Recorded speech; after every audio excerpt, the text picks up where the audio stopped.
Boa tarde para você que está sintonizado agora na TV Geração Z. Está no ar mais um Memória Brasil, programa de entrevista feito para valorizar a cultura brasileira de ontem e de hoje. Nossa entrevistada é uma pessoa muito especial, uma grande atriz e diretora gaúcha. Ela nasceu num belo 3 de abril, em Porto Alegre, e trabalhou com grandes nomes da dramaturgia brasileira, como Cacilda Becker, Nídia Alicia, Ruth Escobar, Eva Vilma, Mazzaropi e muitos outros. Chegou em São Paulo no dia 2 de fevereiro, dia de Iemanjá, de 1961. E de lá para cá vem marcando a TV, o teatro e o cinema com suas participações. Eu estou falando de uma mulher que fez 24 filmes, 17 peças de teatro, quase 20 telenovelas, 2 seriados, 5 minisséries, 8 participações especiais em televisão, 6 teleteatros e 5 direções. Beth Hartmann, Elizabeth Hartmann, seja muitíssimo bem-vinda ao Memória Brasil. Prazer enorme ter você. Ao contrário, prazer é meu. Muito obrigada pelo convite.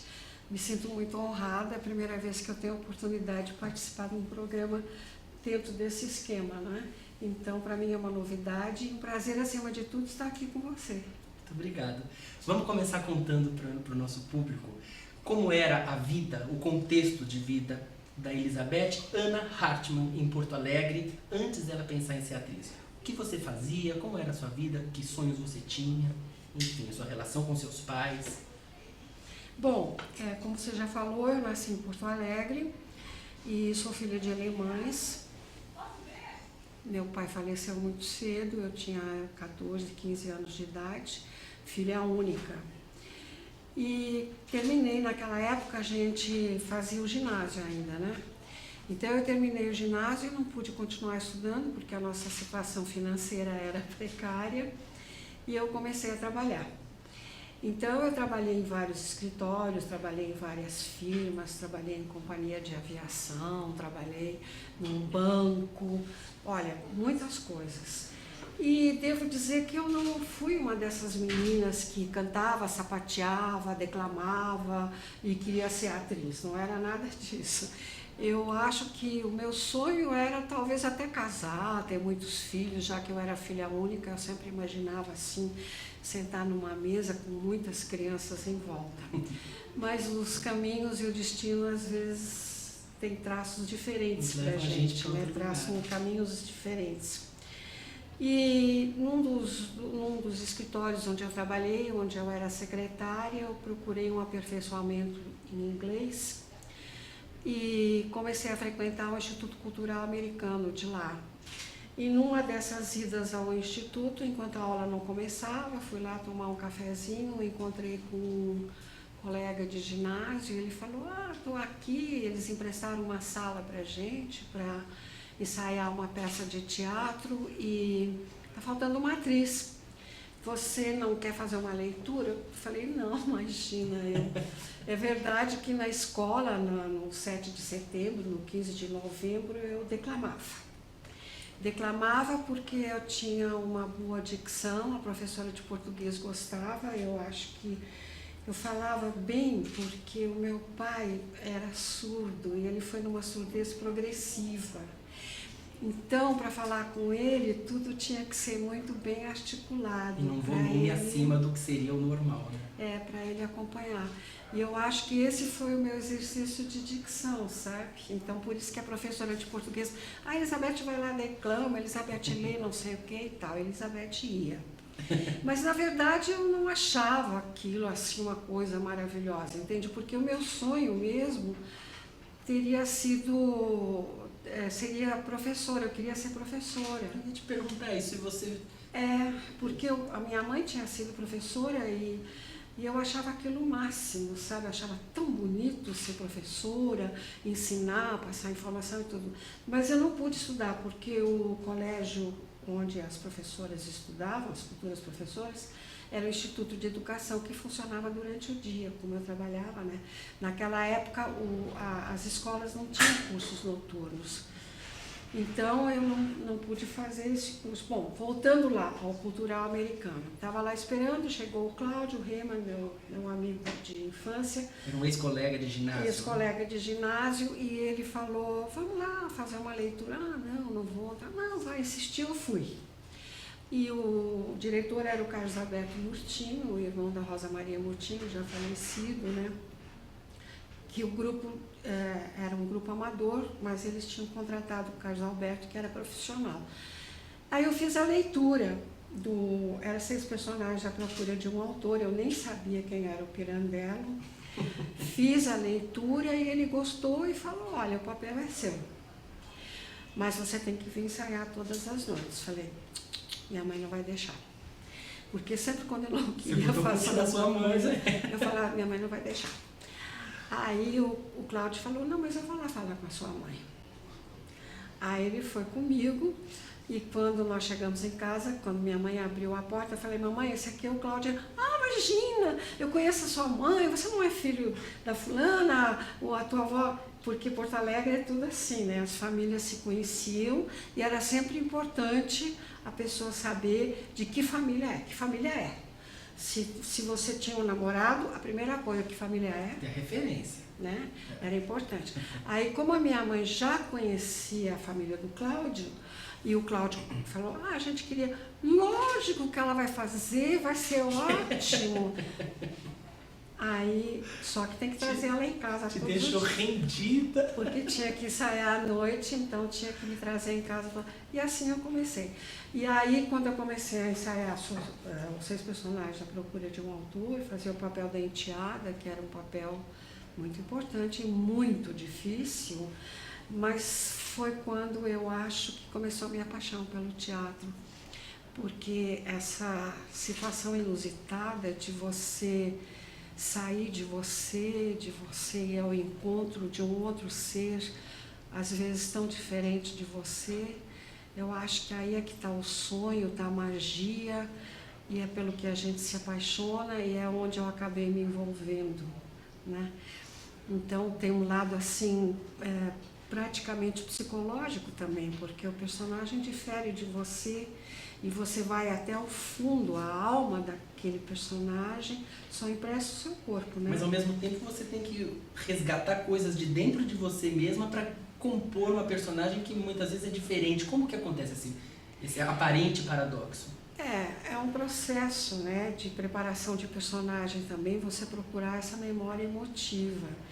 Mas, às vezes, você não tem a base da memória emotiva daquele personagem, porque é diferente de você. Outra bagagem cultural, outro contexto? Porque, por exemplo, nunca aconteceu, mas se eu fosse viver uma mulher russa, como seria? Eu não tenho, sabe, não tenho isso dentro de mim, né? Eu fiz várias alemãs ao longo da minha carreira, mas mesmo assim eu procurei observar e ver direitinho como é que é, porque eu que sou filha de alemães, convivendo, você não para analisar o teu pai, tua mãe o tempo inteiro. Você está imersa. As pessoas que você frequenta. E mesmo falando o alemão fluentemente, como eu sei que você fala, mesmo assim você ainda teve um trabalho de ir pesquisar essa cultura, se aprofundar. Pois é, exatamente, porque, por exemplo, a minha mãe que viveu no Brasil sempre, né, até falecer, ela viveu quase 50 anos no Brasil. E ela ainda falava com um pouco de sotaque, mas o português, mas eu nunca tinha nem prestado atenção no sotaque da minha mãe. Tá, porque né? já estava tão... Depois eu me lembrei de uma passagem muito engraçada, que uma vez a gente teve uma empregada que veio do interior do Rio Grande do Sul. Ela era uma negra, chamada Mina. E ela tinha sido criada na casa de uma família alemã. Então, ela não sabia falar português, ela só falava alemão. Aí, quando ela foi trabalhar na nossa casa, foi um problema, porque aí minha mãe tinha que mandar ela na venda para comprar não sei o quê. Então, minha mãe começou a ensinar português. E falava assim, Mina, presta atenção, 1, 2, 3, 4. Então, nós tivemos uma empregada com sotaque alemão, entende? Então, aí eu fui buscar tudo isso na minha memória para construir esses personagens. E aí você se encantou com o ofício do ator E a professora foi completamente substituída ou você transformou o seu desejo, o seu grande sonho de ser professora, como você diz na sua biografia, que a gente inclusive vai mostrar daqui a pouco. Você disse que era o seu sonho dourado ser professora. Né? Você substituiu esse sonho ou a atriz traz alguma coisa da professora? Não, mas isso aconteceu mais tarde, de repente eu trazer essa vontade de ser professora. Porque quando eu fui trabalhar na Secretaria da Cultura num projeto chamado Ademar Guerra, eu comecei a dar aula de teatro. E num determinado momento eu peguei um grupo de terceira idade lá na Zona Leste, eu tenho saudade desse povo, de Hermelino Matarazzo, e elas me chamavam de professora. Então a primeira vez que eu ouvi uma senhora me chamando de professora, eu fiquei até emocionada, porque eu pensei assim, que engraçado, né? Porque de repente a proposta que eu tive de vida quando eu era ainda uma mocinha... Fechou um ciclo, né? De repente aconteceu, né? E os teus trabalhos na empresa de aço e na empresa de inseticida, ela tem umas passagens que são ótimas. Bom, isso foi sempre muito engraçado, porque eu sempre fui dedicada a todos os meus trabalhos, né? Uma vez eu trabalhei no Citibank, eu já tinha comentado com você particularmente, fui fazer um teste, eu sempre fui péssima para teste, aí eu não passei para o escritório, mas eu passei para o telefone. Então eu passei durante alguns meses falando Citibank, boa tarde, Citibank, boa tarde, e aí, mas eu era uma telefonista muito dedicada. Competentíssima. Muito. E aí depois eu fui transferida para outra seção. Bom, aí mais tarde eu fui trabalhar nessa companhia de aço, uma firma representava... Importadora de aço, entendeu? Pronto, entendia tudo de aço. Uma expert em aço. Né? Aço redondo, aço quadrado, aço doce, aço salgado, não sei o que e tal. Muito, eu sempre me julgava em todos os... O que não invalidava o fato de eu ser, às vezes, despedida. Porque aí aconteciam outras coisas. Por exemplo, quando eu fui sair da firma de aço, eu fui trabalhar na firma de inseticida. Pronto. Já entendia tudo de formiga, de cupim, de não sei o quê, que esse veneno é bom para isso, aquele veneno é bom para aquilo outro e tal. Durante um certo tempo eu fui um sucesso dentro da firma. Até o momento que o mequetrefe lá se apaixonou por mim, e começou uma situação desconfortável e eu acabei sendo despedida porque não aderia aos seus anseios. Então, hoje em dia, isso seria rotulado de assédio sexual. Naquela época, a gente só falava, ele é muito sem vergonha. E não era bonito, porque eu sei que você gosta de homens bonitos. Só de homem bonito.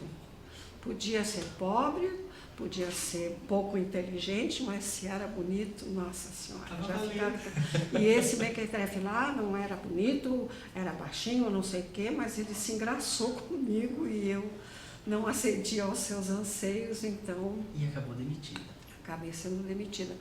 Mas o que foi uma grande felicidade, porque como eu trabalhei durante 7 anos nessa firma, eu fui indenizada, eu ganhei um dinheiro legal e tudo, e foi com esse dinheiro que eu vim para São Paulo, né? Porque também não podia vir assim na raça, não dá, né? Porque eu não sabia o que ia acontecer, se ia dar certo, se não ia dar certo. Então eu vim... Você também tinha que deixar alguma segurança para sua mãe, que naquela altura mãe, já eu era remo de família, então eu deixei um dinheiro para minha mãe, vim com um outro dinheiro e com uma passagem de ida e de volta, caso não desse certo, né? Eu já tinha minha volta garantida, mas isso tudo faz 50 anos. Quando você chegou aqui em 61, você já tinha iniciado... 61. Você já tinha iniciado sua carreira como modelo, como manequim, lá em Porto Alegre? Já, porque quando eu trabalhava nesse escritório das formigas lá... O escritório das formigas é ótimo. Um dia eu estava na... Quem conhece Porto Alegre sabe, né? A Rua dos Andradas antigamente chamava Rua da Praia, onde tinham todas as lojas e onde se fazia o footing. Ah, isso é uma coisa histórica, não é? E aí um dia eu também estava lá, os homens ficavam parados na calçada, assim, ao pé da calçada, e as moças iam passando. Então a gente ia para a Rua da Praia, comprava um carretel de linha para ter um pretexto para ir lá, mas na verdade... E aí um dia, quando eu estava lá na Rua da Praia, eu estava até olhando uma vitrine e um cidadão se aproximou e falou, olha, eu tenho uma agência de publicidade assim, eu já fazia teatro amador. Eu vi a sua foto, eu acho você fotogênica, você não quer trabalhar pra gente? Aí eu fiz, né, durante um ano, fiz um contrato com essa agência e fotografava para eles os produtos que eles anunciavam. E também também comecei a fazer um programa de rádio, que era uma coisa de receitas, e também comecei a fazer um programa de televisão lá, onde eu apresentava, a televisão recém-inaugurada, eu apresentava um programa que era de desfile, né? Tinha desfile sempre, e tinha um cantor. Então eu apresentava esse programa. Então aí eu já, e concomitantemente eu também já fazia o teatro amador. Então a publicidade e a atriz, de certa maneira, já vinham imbricadas, né? Porque, por exemplo, quando eu vim para São Paulo, eu pensei assim, bom, não sei que entrada eu vou ter no teatro, eu conhecia já algumas pessoas das companhias que tinham ido lá. Nomes consagrados, né? Nossa, Cacilda Becker, e a gente, como a gente estava fazendo escola de arte dramática, então a gente tinha acesso, né, à coxia do teatro. A Cacilda sempre foi muito gentil com a gente, foi a Cacilda, foi a Maria Della Costa, tanta gente foi lá. Valmor. O Valmor era estava com a Cacilda, né? Eles eram marido. Companhia juntos, né? Então eu já conhecia essas pessoas, mas eu não sabia, assim, chegando a São Paulo, como é que ia ser. Aí eu pensei, bom, como eu já tenho alguma experiência de passarela e de foto e tudo, eu vou procurar nessa área como meio de sobrevida, né? E aí, quando cheguei aqui, eu trabalhei, eu fui procurar a Editora Abril, que tinha uma revista chamada Manequim. E a senhora que dirigia a revista lá, ela gostou de mim, né? E me mandou procurar um costureiro que estava começando naquela época, que era o Clodovil. O Clodovil não tinha um ateliê próprio, ele trabalhava numa outra casa de moda, chamava Senhorinela, ali em Higienópolis, e eu fui lá. Ele me olhou assim, ele falou, então, gaúcha, desfila aí. Agora, porque depois fui trabalhar com o Denner, então não me lembro se isso aconteceu com o Clodovil ou se aconteceu com o Denner. Aí eu desfilei, eu vim assim, uma cinturinha assim e 300 saias de armação por baixo. E eu lá. Aí ele falou, não sei onde está o seu quadril, né? Porque com tanta saia de armação, tudo engomado. E aí ele falou para mim, você parece um liquidificador. Não, mas eu acho que isso foi o Denner que falou para mim. Porque, senão, podia ter sido o Clodovil também. Pode ter sido um dos dois. Podia ter sido ele. Mas ele gostou de mim. Aí ele gostou de mim e me chamou. Aí eu fui desfilar para o Clodovil, que fazia... desenhava, né? Ele era figurinista. A Matarazzo tinha uma fábrica de tecidos, Matarazzo Bussac. Então, uma vez por ano, eles faziam o lançamento dos tecidos através de desfiles, né? Então, aí eu desfilei os modelos do Clodovil em São Paulo, em Brasília, no Rio de Janeiro. Foi assim, eu acho que foi assim meu primeiro trabalho, né? Como manequim. E nesse ínterim também fui fazer teste para fotografia com o Apolo. O Apolo era seu marido? Então. Na época ainda não era? Não era. Eu fui lá fazer um teste, ele gostou de mim, eu achei ele bonito pra caramba. E aí a gente acabou casando, né? Fiz várias fotos com ele, casei com ele. A gente ficou casado uns 6 anos, depois infelizmente nosso casamento acabou.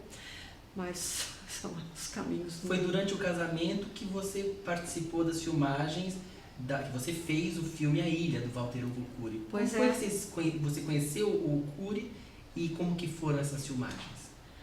Então, os caminhos são estranhos, né? Que levam a gente, às vezes, a um determinado lugar.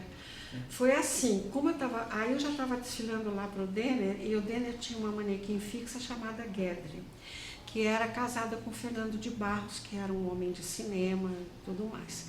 Fernando foi viajar e a Guedre falou, vem jantar comigo na minha casa e tudo. Eu fui jantar com ela, o telefone tocou, era o Abílio Pereira de Almeida falando, Guedre, eu vou montar uma peça, O Bezerro de Ouro, e eu estou precisando de uma atriz que seja assim, um tipo de um modelo, de uma manequim, uma coisa assim, queria uma mulher dentro desse esquema. Mais Aí, nórdica?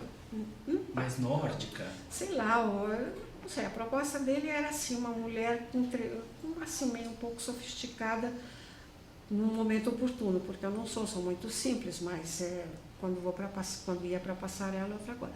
Aí a Guedes falou, tem uma moça assim aqui na minha casa que tem experiência de manequim, veio do Rio Grande do Sul, Elizabeth Hartmann.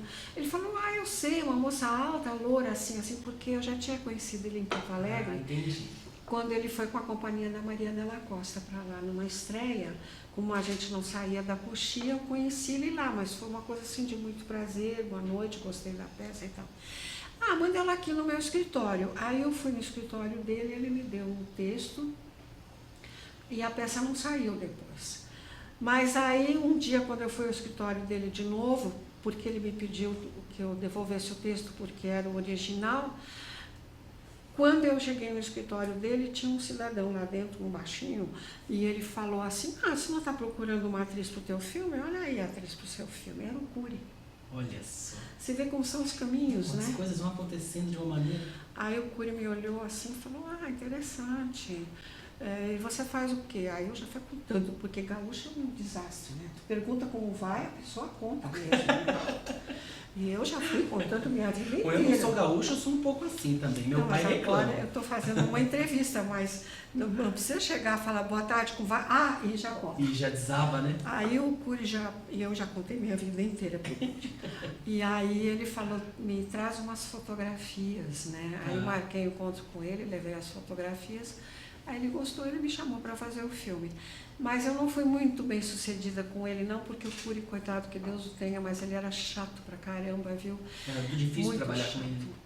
Para mim foi, pelo menos, né? Entendi. E ele implicava comigo também, porque até o filme acontecer, eu tinha casado com o Apolo, estava em lua de mel, a gente filmava na Ilha Bela, o Apolo ia lá com frequência, e eu acho que o Cury não gostou muito disso, sabe? Entendi. Então achava meu marido chato, me achava chata também, e eu também achava ele chato, mas mas pelo menos eu terminei o filme e até acho que é um filme bonito, né? De vez em quando passa e, sei lá, eu também acho que eu não me saí tão mal assim no filme. Eu sei que teve um determinado momento que ele implicou tanto comigo e aí o Luigi, esqueci o sobrenome dele, o Luigi falou, você está implicando com a menina por quê? Porque você não achou que ela era uma nova Greta Garbo?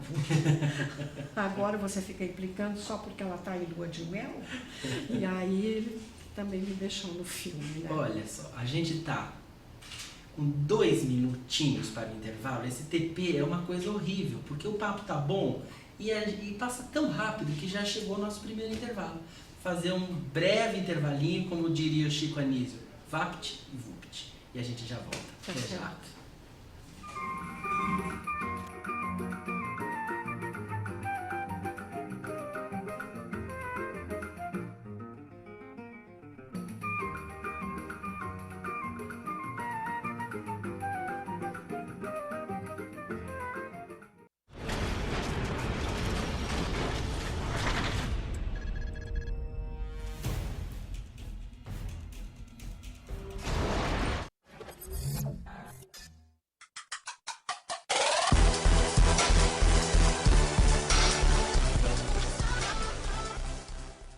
Aí galera, eu sou o DJ Johnny Canaã e apresento Vibe Eletrônica ao vivo, todas as terças-feiras a partir das 14 horas, aqui pela TV Geração Z, trazendo sempre artistas e DJs que tocam nas melhores baladas da cena eletrônica.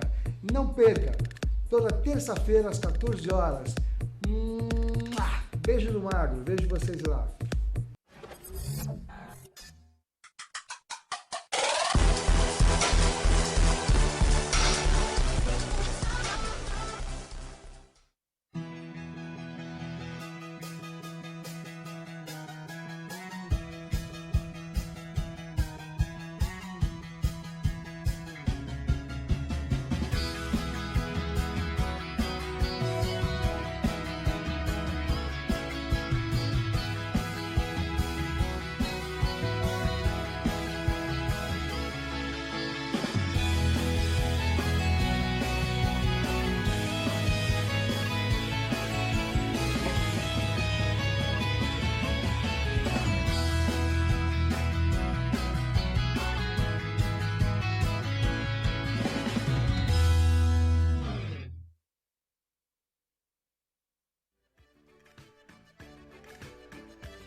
Marcelo, você já viu qualquer cara agora tem um show de comédia na televisão?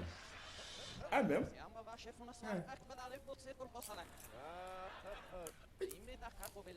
Olha aí, e se nós fizéssemos um show de stand-up?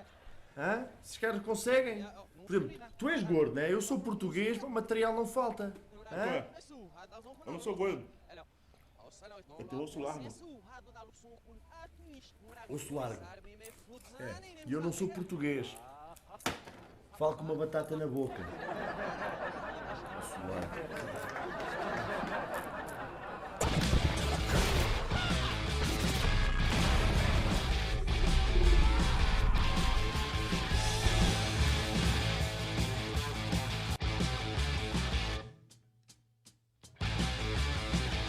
Tell your story.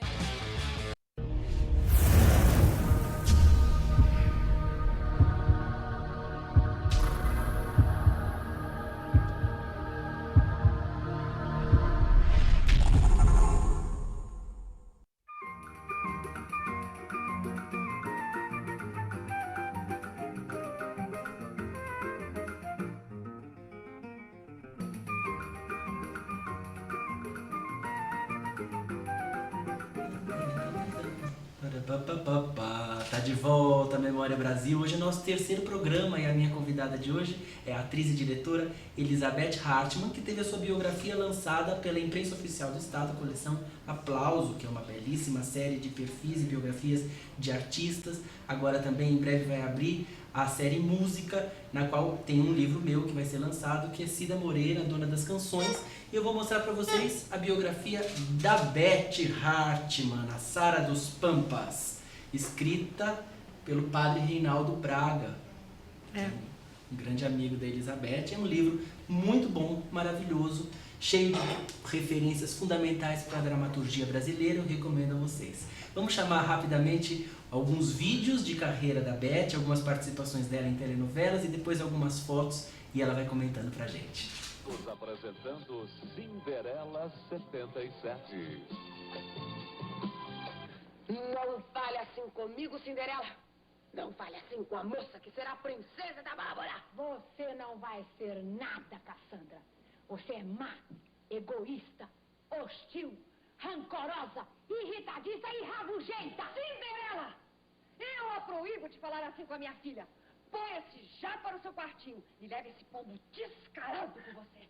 Eu vou para o meu quartinho. Mas prepare-se, Cassandra. Eu vou disputar Cid Balu com você.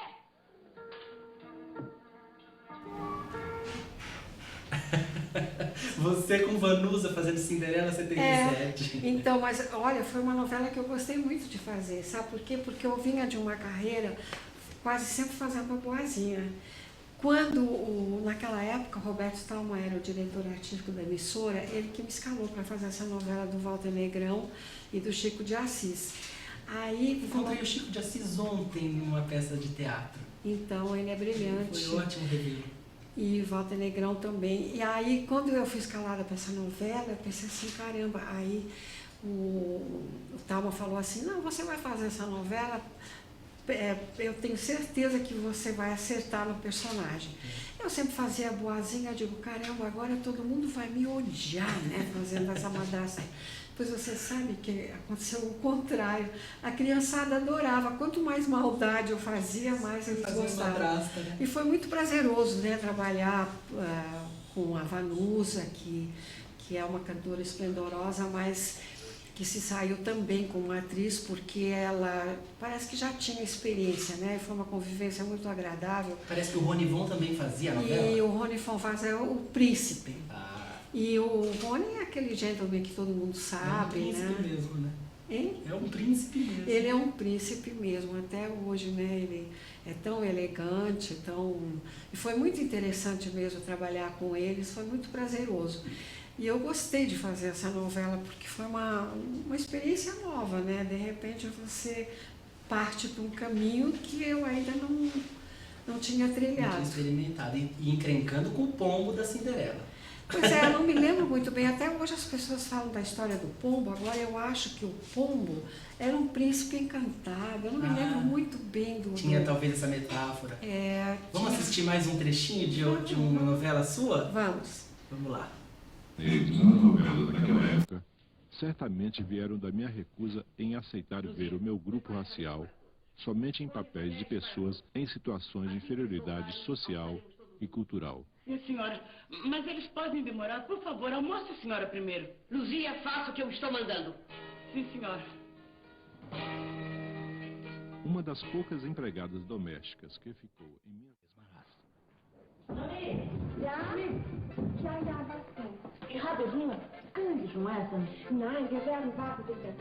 A criança negra apareceu sempre como menor abandonado ou desamparado, geralmente tratado como um moleque de natureza cômica. As crianças, não. Com licença, fiquem à vontade. Eu ajudo na cozinha.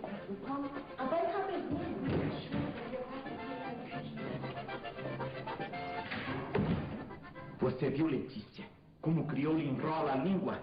Não entendi uma palavra do que eles disseram. Naturalmente fomos xingados de tudo quanto foi jeito. E a intimidade dela com o filho da empregada? Então... Em várias delas, foi representado como um bom menino de alma branca, como o filho adotivo, o alemãozinho Fritz de O Meu Rico Português. Mais uma novela de Geraldo Vietri. E nisso vai.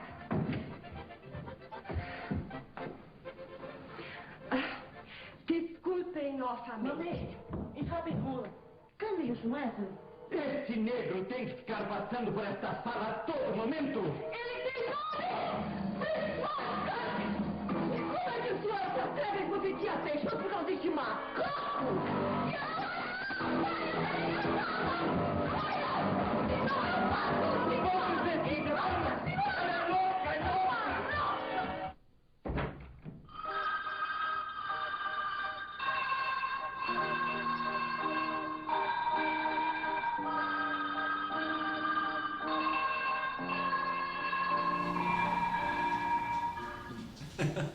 Foi impressão minha ou você deu um tabefe de verdade nela? Dei. Marisa Sanches, né? O Meu Rico Português é uma história muito interessante, porque naquela época eu estava fazendo teatro com a Gilmara Sanches lá no Teatro das Nações, uma peça que chamava O Peru e a Pomba e dirigida pelo... Ah, meu Deus, agora também não me lembro do nome. Mas, enfim, foi uma... E o Geraldo Vietri ia muito lá de noite me pegar no teatro para a gente sair para jantar. Tá. E aí um dia eu contei para ele que a camareira tinha me contado uma história que a cunhada dela, que não tinha filhos, tinha um monte de gatinhos em casa. E uma noite, quando ela estava passeando com o marido, ouviu um gatinho miando dentro de um lixão, assim, uma lata de lixo. E quando ela foi lá pegar o gatinho, não era um gatinho, era uma criança. Olha. E aí ela pegou essa criança para criar. Eu fiquei impressionada com essa história, contei para o Vietri, e o Vietri colocou isso na novela. Só que aí ele fez a gente um casal de alemães, e o menino que era negro, né, praticamente não falava português direito. Era você e o Cláudio Correia Castro. Que era meu marido e o menino que era o nosso filho. E aí a Marisa Sanches começou a falar que ele era negro, não sei o quê, e eu não tive dúvida dele, um bofetão na cara, safanão. Que ela quase caiu sentada, né? Mas é interessante, porque eu acho que naquela época, quando essa novela foi feita, eu acho que foi em 75, uma coisa assim, não havia tanta batalha em função da igualdade de condições dos negros, entende? E essa já foi uma atitude boa do Geraldo Vietri, de repente não admitir de que ele fosse desprezado, menosprezado e tudo. Por isso que eu fui em cima dela e dei um bofetão, né? Olha só, a gente acabou de receber uma mensagem de um conterrâneo seu. Quem é? Ademir Fonseca, de Porto Alegre, dizendo: queria parabenizar o programa e a grande atriz de Rio Grande, minha conterrânea. Um abraço a todos, Rio Grande do Sul. Nossa, Ademir Fonseca, muito obrigado. Então, olha, isso me dá um calor assim no coração, porque Uma prova delícia, né? que nem tudo foi em vão, né? Mas é lógico que não. Que a gente atingiu as pessoas, isso é muito importante, eu fico até emocionada. E você me disse que tem uma vida cultural ativíssima no supermercado, onde as pessoas te reconhecem, te abordam e você proseia à vontade. É impressionante, né? Eu tenho um colega, amigo, Harô, que também encontro lá de vez em quando, hoje mais raro, assim, os nossos encontros são mais raros, mas sempre quando eu vou ao supermercado eu encontro um amigo, aí a gente pode grandes papos, ou então uma pessoa que assistiu alguma novela, aí eu já pego, já dou uma entrevista, não é? A pessoa pergunta como você está. É, claro, Você e eu responde. contando. E aí, então, por isso que eu digo, eu tenho uma atividade social e cultural muito grande no supermercado, né? Mas eu gosto, eu acho agradável, porque você faz seu trabalho para quem? Eu não faço meu trabalho para mim, eu faço meu trabalho para as pessoas. E é o termômetro de como isso chega do outro lado. E quando a gente chega lá, quando a gente atinge as pessoas, é um prêmio, né? Vou aproveitar o link, eu ia fazer um agradecimento especial ao Harô Ribeiro no final do programa, mas como você falou dele, ele é seu amigo, é meu amigo também, é uma pessoa muito querida, e desde o programa passado ele está fotografando oficialmente o Memória Brasil, e depois a gente coloca as fotos no Facebook, na internet, vão para o meu site, que é o www.tiagobechara.com.br. Então, quero aproveitar esse momento para dizer, Harô, muito, muito, muito obrigado pelo seu carinho, pela sua dedicação, pelo seu talento, que além de grande ator, e aliás eu conheci você no mesmo espetáculo que eu conheci a Beth, fazendo Tio Vânia, do Tchekhov, no Ágora. Nós nos conhecemos por conta desse espetáculo em 2008 e hoje vocês dois estão aqui comigo, você fotografando, a Beth me dando essa entrevista linda, então um beijo, muito obrigado a você e a você, que é o Harô de verdade. Uma pessoa muito querida. Vamos ver foto? Vamos. Bora! Fotos de carreira de Beth Hartmann, e ela vai comentando. Só uma Essa capa aí de é revista. da Barba Azul. É a Nádia Lippe, a Edna Giovenazzi e eu ali naquele cantinho ali. Revista Amiga. Da revista Amiga, é. E os olhos da Beth, olha. Isso é Barba Azul também, né? Essa também é da Barba Azul, né? Você tá de Carmen Miranda? Engraçado. Parece, não parece? É, parece, né? Tô fantasiada. Tá fantasiada. Né? Achei essa foto linda. Ah, essa aí é uma fotografia que não é de cena, não é nada. Essa foi uma foto que o Apolo, quando nós éramos casados, tirou essa foto, eu não sei nem em função do que, sabe? Uma foto de estúdio, né? É. Essa aí é Olhar os Lírios do Campo, que foi uma novela do Geraldo Vietti na TV Globo, onde eu também fazia uma alemã com a Miriam Maria. Essa aí o que é? Isso é você com um elenco grande na frente do Teatro da Tupi. Você tá ali em cima, no cantinho, do lado do cabeludo, olha lá. Ah, eu acho que essa ainda é uma foto do elenco do Nino Italianino.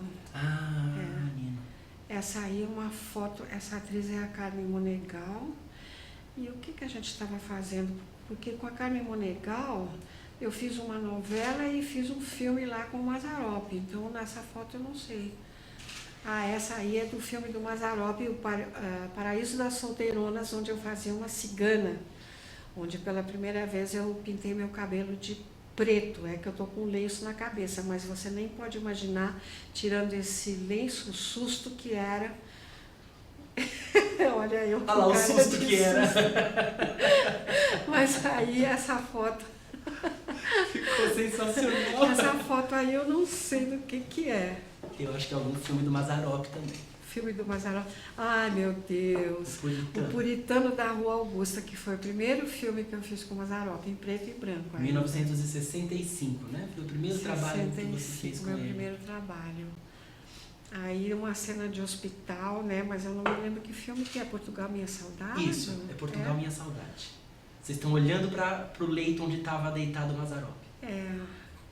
E essa daí eu não sei, eu achava que essa era do Portugal Minha Saudade, que eu fazia uma professora, mas talvez não fosse. Olha aí as professoras aparecendo na sua vida. Essa aí é uma foto que eu acho que... Ah, eu tenho a impressão que essa foto aí... Não é de uma peça que você fez com a Eliana Rocha? Excelência ao Candidato. A gente veio no carro falando da Eliana, olha, e lembrei dela por causa de uma foto do seu livro. E essa aí é no camarim, né? Do Tio Vânia, isso é 2008. Mas a gente se coisa, conheceu. Né? Essa aí é de um programa, um teatro que eu fiz na TV Cultura, que eu não me lembro o nome. Essa daí é Meu Rico Português também, né? Cláudio Correia Castro. Cláudio e o menino que fazia o filho de vocês, né? Não lembro do nome dele, não. Marcos Caruso, mas isso aí deve ter sido um evento qualquer, uma estreia que a gente foi, ou sei lá. Eu de freira. Jeca e a Freira. O Jeca e a Freira. E o Boing Boing. O Johnny. Um espetáculo teatral. A Maria Nabuco, Eva Vilma, Rubens de Fala. Um elenco enorme.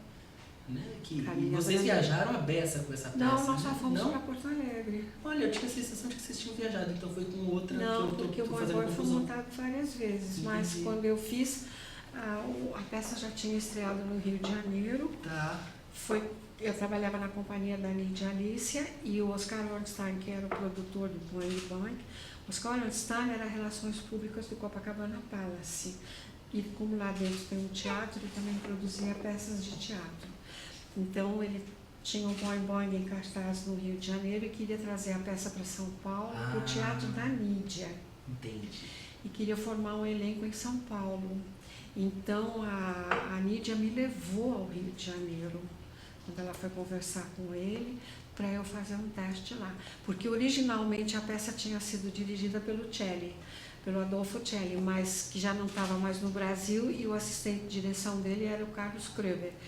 E o Carlão ia fazer um teste comigo, a Nídia me levou.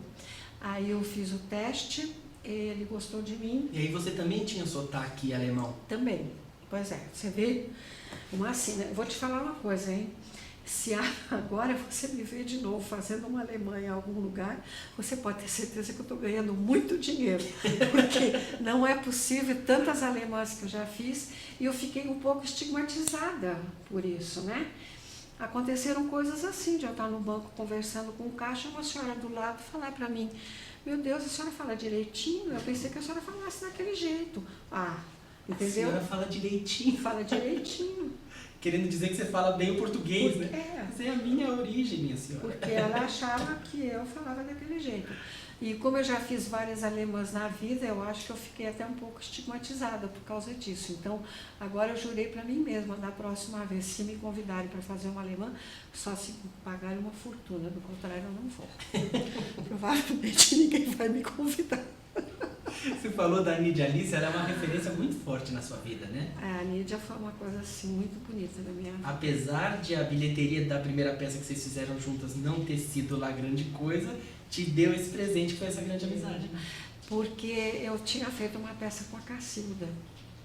Oscar. O Oscar, lá em Porto Alegre, porque eu já morava em São Paulo. A Cacilda, que eu já conhecia, ia viajar para Porto Alegre, estava procurando uma atriz para fazer uma substituição no Oscar. E me convidou. Então, essa foi a minha estreia profissional no teatro. Aí eu fui para Porto Alegre, fiz a peça lá, voltei para São Paulo. Daí um dia trabalhava uma pessoa na companhia da Nídia, chamado Zé Luiz Pinho, que também lidava com fotografia. E ele foi na minha casa para falar com o Apolo, né? E aí ele me viu lá e falou assim: mas você não é atriz? Ou você trabalhou com a Cacilda, que eu soube?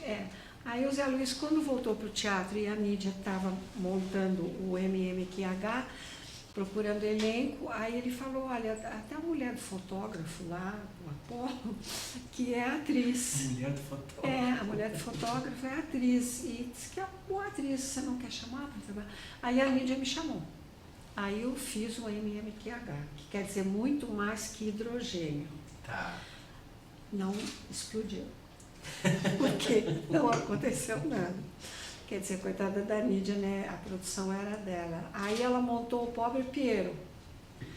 E, bom, aí a gente teve um relacionamento muito cordial, muito bom, porque a Nídia é uma pessoa especial. E daí, quando a gente fez o Pobre Piero, que também foi assim, mais ou menos, foi quando o Oscar Ornstein entrou na jogada. E aí você vê como ela é uma pessoa generosa, né? Porque ela me levou para o Rio de Janeiro para fazer o teste, E aí eu fui aprovada e aí eu fiz o Boing Boing, né? Fiz em São Paulo e a gente viajou para o Rio de Janeiro. E a gente recebeu mais uma mensagem dos internautas. Juliana Alves Garcia, de Santo André, dizendo o seguinte pra gente. Queria saber se a Elizabeth poderia falar alguma coisa em alemão. Eu adoraria. Tá muito bom o programa. Obrigado, Juliana. Muito bom, olha que gostoso. Olha, então eu vou dizer um ditado em alemão que eu gosto muito, que era até um quadrinho que tinha na minha casa, quando eu vivia lá em Porto Alegre com a minha mãe. Tá escrito assim: Blick auf zu den Sternen und hab Acht auf die Gassen. Isso quer dizer o seguinte: contemple as estrelas, mas tome cuidado com a rua, onde você pisa, né? Então, tá aí o meu ditado para você. Contemple as estrelas, mas cuidado onde você pisa. É lindo isso. A Cacilda te deu muitos conselhos. Cacilda Becker, no espetáculo que vocês fizeram, Oscar, era uma pessoa que ia te dando dicas, diretrizes. Como é que era essa história? Eu acho que ela, assim, a gente conversava muito, ficamos muito próximas. Mas eu fiz esse trabalho com ela, depois eu ainda fiz trabalho com ela aqui na televisão. Tá. Ela tinha o grande Teatro Cacilda Becker na TV Bandeirantes, do qual eu também participei. E depois, quando ela se separou do Valmor, foi mais ou menos o período em que eu também tinha me separado do Apolo. Então nós estávamos passando pelo mesmo processo, né, de separação, que é sempre doído. E foi aí que a gente ficou mais próximas. Então eu fui muito à casa dela e, sei lá, a gente conversava muito. Eu estava trabalhando no Teatro Popular do SESI na época, que era lá no Taíbe, no Bom Retiro. Então, às vezes, quando o espetáculo terminava, a bilheteira mandava um recado: a dona Cacilda telefonou, pediu para a senhora passar na casa dela. Então, às vezes, lá pela meia-noite, eu ia para a casa da Cacilda, a gente ficava conversando lá até as 2, 3 horas da manhã, até o dia em que eu também, trabalhando lá, recebi o recado que ela estava no hospital, muito mal. E ela ficou dias e dias naquele estado de coma. Eu ia sempre lá. E quem ia sempre lá, todos os dias de manhã, e dava banho na Cacilda, quem era? Era a Nídia.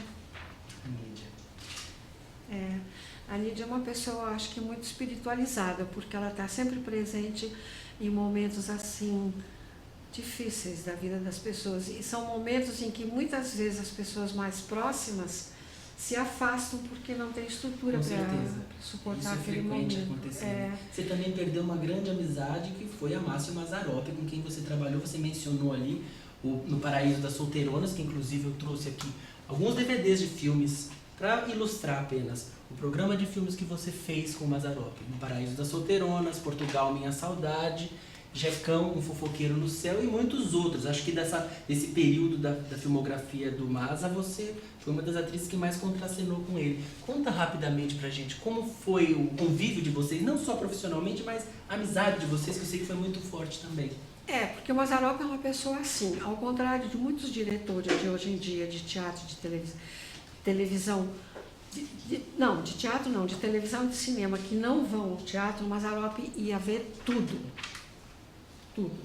Então ele já tinha me visto no teatro. Ele era antenado, né? Era antenado.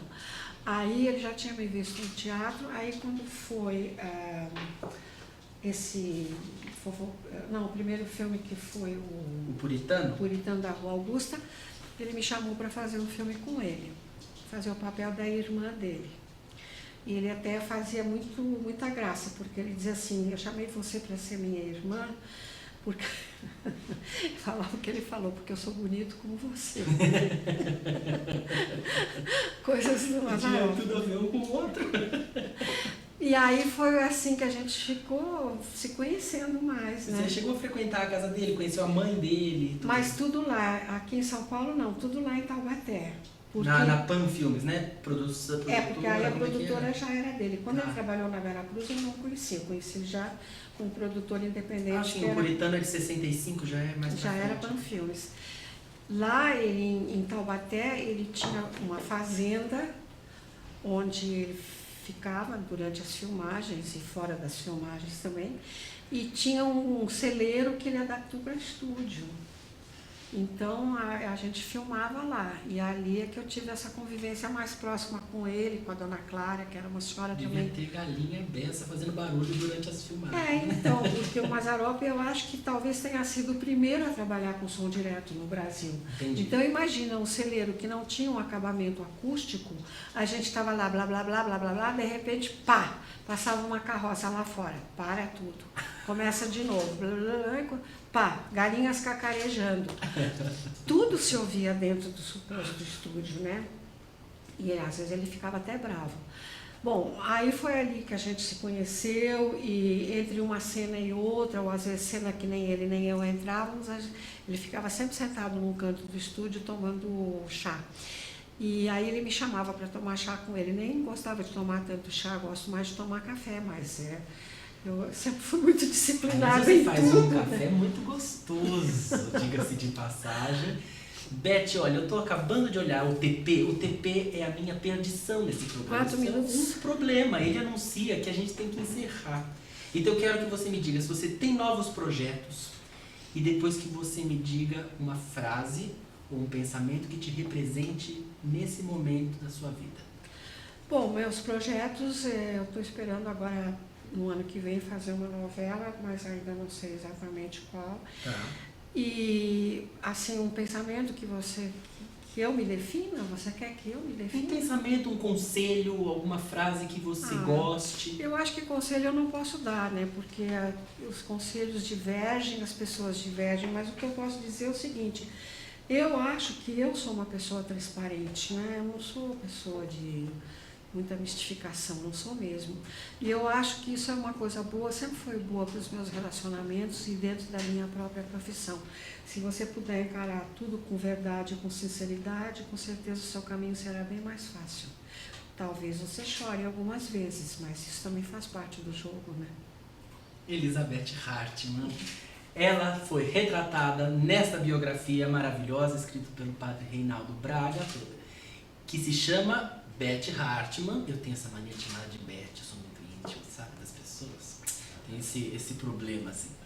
Elizabeth Hartmann, a Sara dos Pampas. Não deu tempo de você explicar o título, não deu tempo dela falar um montão de coisas. Eu tinha uma pauta enorme, mas o papo é tão bom que o tempo corre logo. Infelizmente, deixa eu te dar um beijo. Fica com Deus. Muito obrigado pela sua entrevista. E logo mais a gente volta com você pra gente continuar proseando, falando mais do que faltou, porque faltou muita coisa. Obrigada pelo convite. Obrigada, tudo de bom. E o Memória Brasil, infelizmente, fica por aqui. Semana que vem tem mais e a gente se vê. Muito obrigado. Tchau, tchau.